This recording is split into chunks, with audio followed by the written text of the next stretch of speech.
बज चुकी है चुनावी रणभेरी, अब होने वाला है शंखनाद, बिछ रही है चुनावी बिसात, इस करवट बैठेगा सियासत का ऊंट, नेता नहीं जनता तय करेगी किसको मिलेगी गांव की सरकार की कमान। चुनाव से पहले चुनाव की बात, हर दावेदार से कराएंगे आपकी मुलाकात। देखिए झारखंड पंचायत चुनाव पर चुनावी एक्सप्रेस।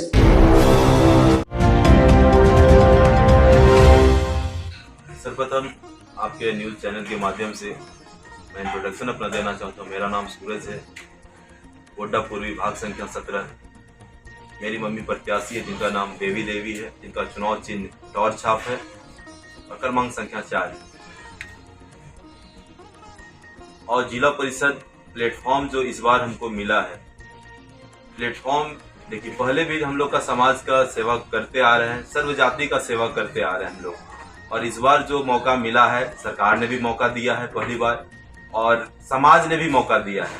समाज कहने का मतलब है मेरा क्या 9 पंचायत में से 5 ऐसा पंचायत है जो अपना पूरा समर्थन दी, एक भी प्रत्याशी नहीं उतारे हैं। तो उनका प्यार और ये सहयोग से बहुत हम प्रफुल्लित हैं और आगे भी वो लोग मेरा साथ देंगे, ऐसा आशा करते हैं। शिक्षा को लेकर आप क्या कहेंगे सर? शिक्षा जैसे 9 मेरे क्षेत्र में 9 पंचायत आता है जिसमें शिक्षा की बहुत भारी कमी है। बहुत ऐसा पंचायत के गांव का नाम हम नहीं लेना चाहते जहां की मूलभूत सुविधा जो है बिजली, पानी, शौचालय।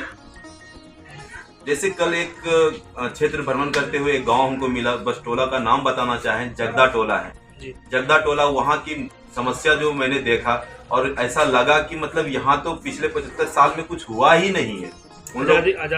आजादी के बाद हुआ ही नहीं है। और सबसे दुख वाली बात ये चीज सुनने को मिला, क्या पानी के चलते आदमी बाहर पलायन कर रहे हैं काम करने के लिए, अपना परिवार लेके पानी के चलते। क्या यहाँ सही ढंग से पानी, चापाकल तक का स्थिति वहां पे चापाकल नहीं है, उसके लिए उड़ीसा, बंगाल सब जगह कमाने के लिए जा रहे हैं। तो ये देख के बहुत दिल झकझोरने वाली ये चीज मेरे लिए, मतलब 9 पंचायत में जितना भी गांव है, ये चीज वहां देखे तो हमको सबसे ज्यादा खराब लगा कि चापाकल तक नहीं है, शौचालय नहीं है, मतलब सरकार की एक भी योजना वहां पे धरातल पे नहीं है। जैसे उन्होंने बताया कि पीने का पानी नहीं है, खेती के लिए भी कोई उनका सुविधा उस गांव में नहीं है। इस कारण वहां के जितने भी जनता है, सब कोई लगभग 60% वहां पे बोले कि हम लोग बाहर कमाने जाते हैं सिर्फ पानी के कारण। ये सरकार के द्वारा या फिर जो भी प्रतिनिधि है वहाँ एक भी वर्क नहीं किया। प्रतिनिधि का मतलब होता है कि प्रतिनिधित्व, आपको जनता आपको चुना है प्रतिनिधित्व करने के लिए। अपनी आवाजों के बुलंद करके आप जिला में बात कीजिए, उस योजना को धरातल पे लाइए। धरातल पे लाने के लिए आपको चुना गया है, पर पता नहीं प्रतिनिधि चुनते हैं और पता नहीं 5 साल में वो क्या है, जनता के बीच कभी समस्या सुनने तक नहीं जाते हैं। इस चीज को हम लोग डोर टू डोर अभी कर रहे हैं और आगे हर एक डाटा हम लोग ले चुके हैं कि कहाँ क्या चीज की कमी है। बनने के साथ सबसे पहले महिला की जो सम्मान है, महिला का सम्मान के लिए जो शौचालय वहाँ पे नहीं है, स्नान घर नहीं है और पानी जो नहीं है, सबसे मेरा पहला यही 3 कार्य होगा। जहाँ पे पानी की व्यवस्था दुरुस्त करेंगे, उसके बाद स्नान घर की जो समस्या आ रही है, बार बार क्या हम लोग को जो रोज जिल्लत होना पड़ता है, इधर उधर जाके हम लोग नहर में नहाना पड़ता है, पोखर में नहाना पड़ता है, इस चीज को हम सबसे पहले दुरुस्त करेंगे। क्या मतलब ये क्या चल रहा है यहाँ पे? तो उनका कहना होता है कि हमारे समाज में दशकों पूर्वजों से ऐसा ही चलता आ रहा है, तो उनका वो सोच भी हमको बदलना है। हम बार बार इस चीज को चर्चा भी वहाँ पे करते हैं कि ये चीज ठीक नहीं है, तो बोलते हैं आप ही बताइए ठीक कैसे नहीं है। तो हम उनको यही चीज बोलते हैं कि आपकी शादी कितने सालों में? उन्होंने बताया कि 12 साल में। हम बोले शिक्षा आपने क्या किया? तो कुछ नहीं, शिक्षा कुछ नहीं। हम बोले जब आपकी शादी 12 साल में होगी, आपका शिक्षा 6 to 7 ही कर सकते हैं आप, तो आप जब सोचने के योग्य नहीं हो रहे हैं, जब आप खुद शिक्षित नहीं हो रहे हैं, तो आगे क्या कीजिएगा?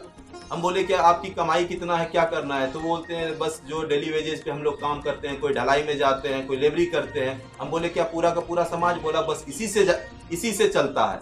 फिर हम, मेरा भी दोस्त बहुत उस समाज के हैं, फिर हम उनका उदाहरण देते हैं, क्या आपके समाज में का ही गोड्डा में ये है, जान रहे हैं? तो हाँ जान रहे हैं। हम बोले उनके घर में क्या है? तो नहीं वो बड़ा आदमी है। बोले बड़ा आदमी नहीं है, उनके घर में शिक्षा है, शिक्षा है इसीलिए वो पूरा घर शिक्षित है। क्या उनके घर में बाल विवाह होता है?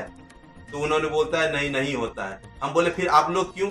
तो नहीं पूर्वजों से करता आ रहा है इसीलिए हम लोग भी कर रहे हैं। यदि नहीं करेंगे तो फिर आगे जाके हम लोग को न लड़का मिलेगा न लड़की मिलेगी। तो इस सब चीज के लिए जो पिछले चीज को जो चल रहा है उस चीज को भी हम बदलना चाहेंगे यदि आएंगे। क्या आप चुनाव जीत जाते हैं तो बाल विवाह पे आप बिल्कुल बड़े पैमाने पे कार्यक्रम करेंगे?